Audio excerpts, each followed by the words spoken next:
성가을 새벽기도에 셋째 날 오신 여러분들을 주님의 이름으로 환영합니다. 오늘도 우리 주님의 은총과 평화가 저와 여러분 가운데 함께하기를 빕니다. 벌써 이제 오늘 수요일인데요. 수요일이면 이제 중간지대죠. 산으로 치면 우분응선을 이제 오르신 겁니다. 정상까지 완동할 수 있기를 바랍니다. 오늘은 어제에 이어서 예배 회복에 이어서 오늘은 믿음에 대한 믿음의 본질을 함께 찾고 나아가는 시간이 되기를 바랍니다. 예전에 제가 들었던 이야기인데요. 어느 교회에 바로 옆 건물에 나이트 클럽이 있었다고 합니다. 근데 그 교회 목사님과 성도들이 너무 힘들어하는 거예요. 다른 것은 몰라도 교회 옆에 나이트 클럽이 있는 것이 너무 아이들의 교육도 안 좋고 또 예배와 또 기도와 소위 말하는 어떤 영적으로도 너무 버겁고 힘들어서 그래서 함께 성도들이 모여서 이 나이트 클럽이 망하게 해달라고 작정 기도를 시작했다고 합니다. 자신들의 기도가 응답될 때까지 계속 기도를 했는데 어느 날 정말 기적과 같이 그 나이트 클럽이 파산을 한 겁니다. 너무 기뻐했죠, 성도들과 그 목사님이. 그런데 문제는 며칠 뒤에 그 나이트 클럽에서 이 교회를 고발했다고 해요. 교회가 자신들을 망하게 해달라고 해서 그 기도에서 그래서 망했다고 이 교회를 고발했다고 합니다. 근데 재밌는 것은 이 고발받은 교회의 반응입니다. 요즘 세상이 어떤 세상인데 기도했다고 망하겠냐고, 그러면서 자신들 때문이 아니라고 적극 해명하고 나섰다는 그러한 이야기였습니다.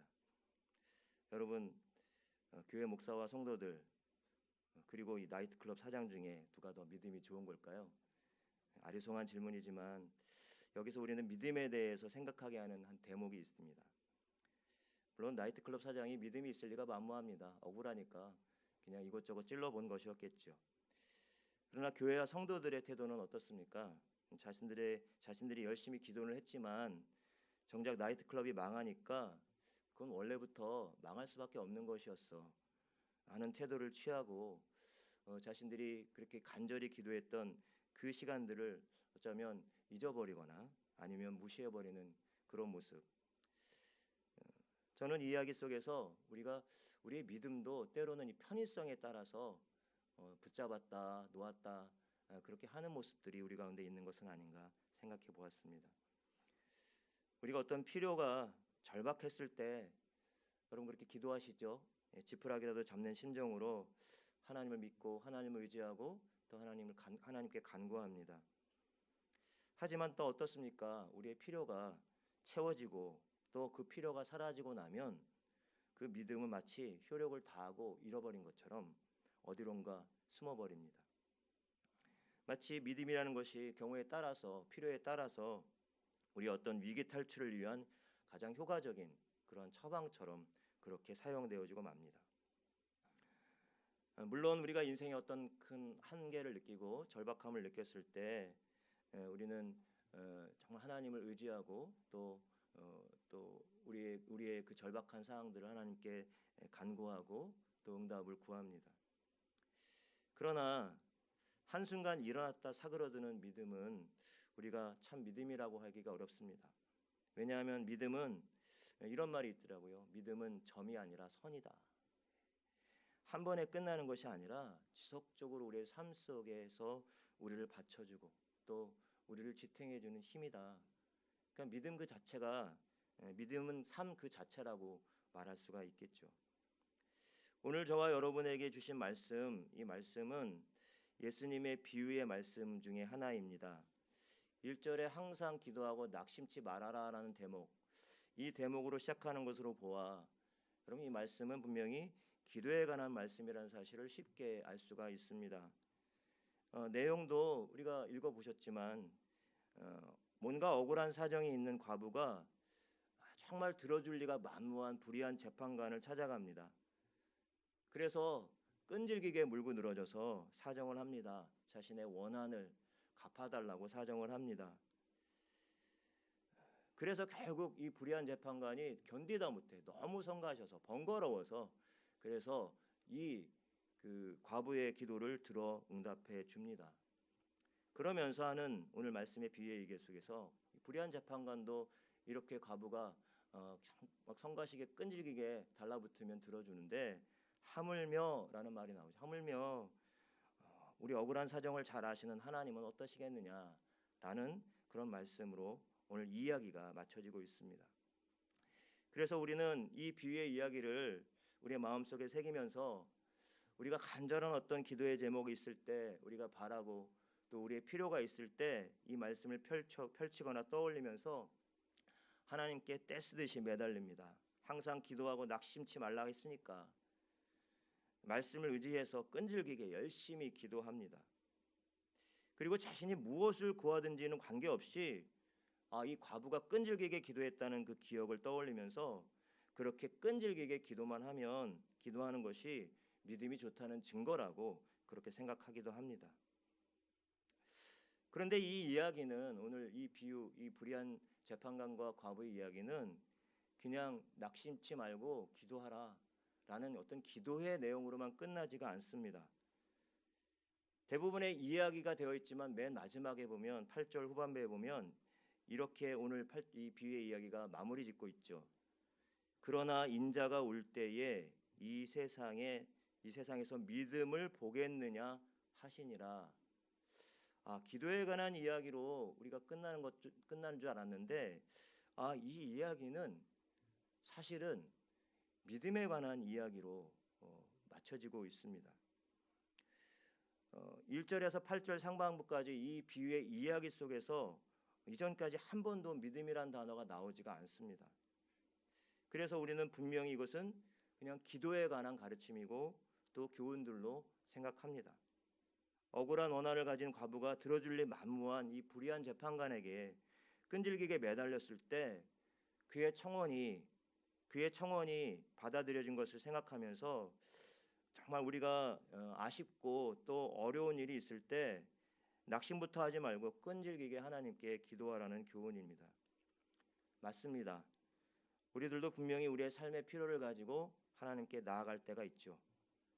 때로는 점잖게 나가기도 하지만 때로는 우리가 너무 절박해서 거칠고 공격적으로 하나님 들어주실 때까지 나는 음식을 먹지 않는다, 금식을 한다거나 들어주실 때까지 끝까지 기도할 거예요. 그렇게 선포하면서 기도하기도 합니다. 물론 이렇게 끈질기게 기도하라는 가르침을 우리가 충실하게 따르는 것도 일종의 믿음의 표현이라고 할 수가 있을 것입니다. 여러분, 그런데요, 여기에 사단의 묘한 함정이 있습니다. 사단은 노골적으로 우리를 공격하지 않습니다. 우리가 정말로 신실하게 살아가는 그 순간순간에 마치 교묘하게 들어와서 우리의 어떤 믿음과 우리의 신앙을 교묘하게 뒤흔들어 놓고 비틀어 놓습니다. 사단은 우리로 하여금 부지런히 끈질기게 기도하는 말씀에 밑줄을 긋게 만듭니다. 그리고는 무엇을 어떻게 구할지에 대해서는 잊어버리게 만듭니다. 그리고 자신의 필요와 자신의 바램과 자신의 기대를 채울 목적으로 무조건 우리가 원하는 제목을 내걸고 그리고 매달리기만 하면 들어줄 것이라고 그런 것이 성경적인 믿음이라고 믿게 만들어 버립니다. 여러분, 그런데 우리가 아는 하나님은 불의한 재판관이 아니시죠. 물론 과부가 불의한 재판관에게 번거롭게 가서 성가시게 굴어서 결국은 응답을 받아내지만 우리 하나님은 그런 하나님이 아니시라는 말씀을 앞서 해주고 있죠. 분명히 예수님께서는 하늘에 계신 너희 아버지께서 우리가 구하기 전에 우리의 필요를 다 아신다라고 말씀을 하셨습니다. 우리의 필요와 우리의 쓸 것을 다 아신다라고 말씀하셨습니다. 그래서 마태복음 6장에는 그래서 너희는 먼저 그의 나라와 그의 의를 구하라라고 말씀하셨던 것이죠. 그런데 우리는 사실 이러한 주님의 가르침에는 별로 구미가 당기지 않습니다.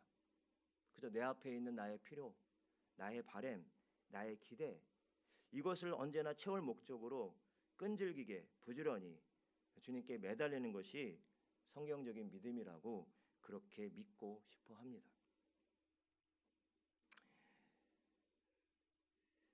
저희 집 앞에 길 건너편에 보면 제법 큰 절이 하나 있습니다. 제가 새벽마다 아침에 그 절에서 목탁을 두드리는데요. 그 목탁 소리에 잠을 깹니다. 근데 출근할 때 보면 그 앞을 이렇게 지나보니까 아주 낯익은 현수막이 걸려 있었습니다. 그건 뭐냐면 수능 100일 기도회라고 되어 있더라고요. 이제 수능이 이제 다가오니까요. 그런 현수막이 올라갔습니다. 여러분, 일반 교회에서도 많이들 하죠. 수능 100일 기도회, 뭐 새벽 기도회 이렇게 진행합니다. 이 아마 우리 전통 속에 열심히 치성을 드렸던, 정한수 떠놓고 치성을 드렸던 그러한 정서가 아직 남아 있어서 그렇겠지만요. 누가 먼저 했는지 모르겠습니다만 절에서도 하고 교회에서도 합니다. 심지어 무당을 찾는 사람들도 돈을 열심히 내가면서 그러면서 열심히 구슬을 합니다. 왜요? 아쉬운 일이 있을 때, 절박한 일이 있을 때 그렇게 합니다. 이렇게 아쉽고 어려운 일이 있을 때 신을 찾는 일들은 어느 인간의 본능과도 같다고 할 수가 있습니다. 물론 우리도 하나님께 간구하고 기도할 때 분명히 하나님께서는 우리의 기도와 간구를 들어주십니다.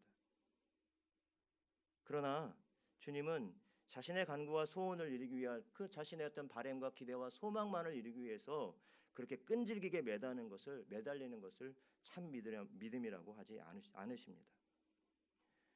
여러분, 오늘 그래서 사실은 앞에 이야기가 나오면서 그러나라고 시작되는 이 말씀이 바로 여기 그 이유가 여기 있습니다. 인자가 올 때 이 세상에서 믿음을 보겠느냐, 이 말씀을 여러분 우리는 어떻게 바라봐야 할까요?